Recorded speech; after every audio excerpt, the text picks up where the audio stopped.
I used to think I was doing everything right. Waking up before 5 a.m., cooking, cleaning, packing lunch, even reminding my husband to call his own mother. And I think to myself, I'm a good wife. But even then, I could feel her eyes, her voice, her rules, always there, even when she wasn't in the room. A text here, a call there, little comments she expected me to follow.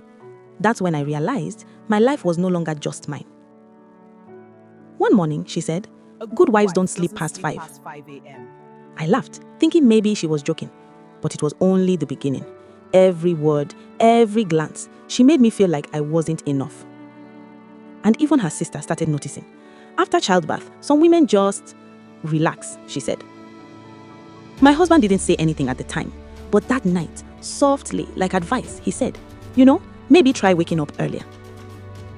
And slowly, I started adjusting, little by little. Stopped laughing too loudly at family dinners. Stopped sharing my ideas. Stopped being me. At dinner, I barely spoke, sat quietly, hoping to avoid the sharp eyes of my mother-in-law. The room was warm and full of conversation, but I felt cold. I stopped laughing. I stopped sharing my ideas. Slowly, I started shrinking, bit by bit. Grandma, I'm sorry for Then one day, laughing out loud I at heard my dinner. daughter say, It's all right, my "Sorry, dear. Grandma, You I was shouldn't laughing have." too loud." And that hit me. I realized I wasn't just trying to be a good wife. I was teaching my daughter how to shrink.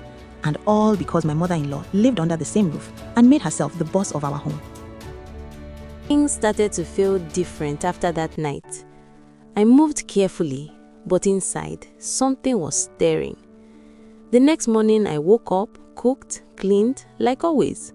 But I noticed how I was doing it, how small I felt in my own home. Mama Nkechi told me should be again, waking up a before 5 good a.m. wife doesn't I won't sleep do past that. 5 It's a.m. the rule in this I just house. looked at her quietly, calm. Slowly, I started thinking about myself, who I was before all the rules, before feeling like I had to shrink. I remembered laughing freely, dancing in the living room, wearing colors that made me happy. That weekend, my friends called. They wanted to go out for dinner. Normally, I would have said no, afraid of what she would think, afraid of what my husband would say. But this time, I said yes. I got ready slowly, carefully, not for anyone, not to rebel, just to feel alive again.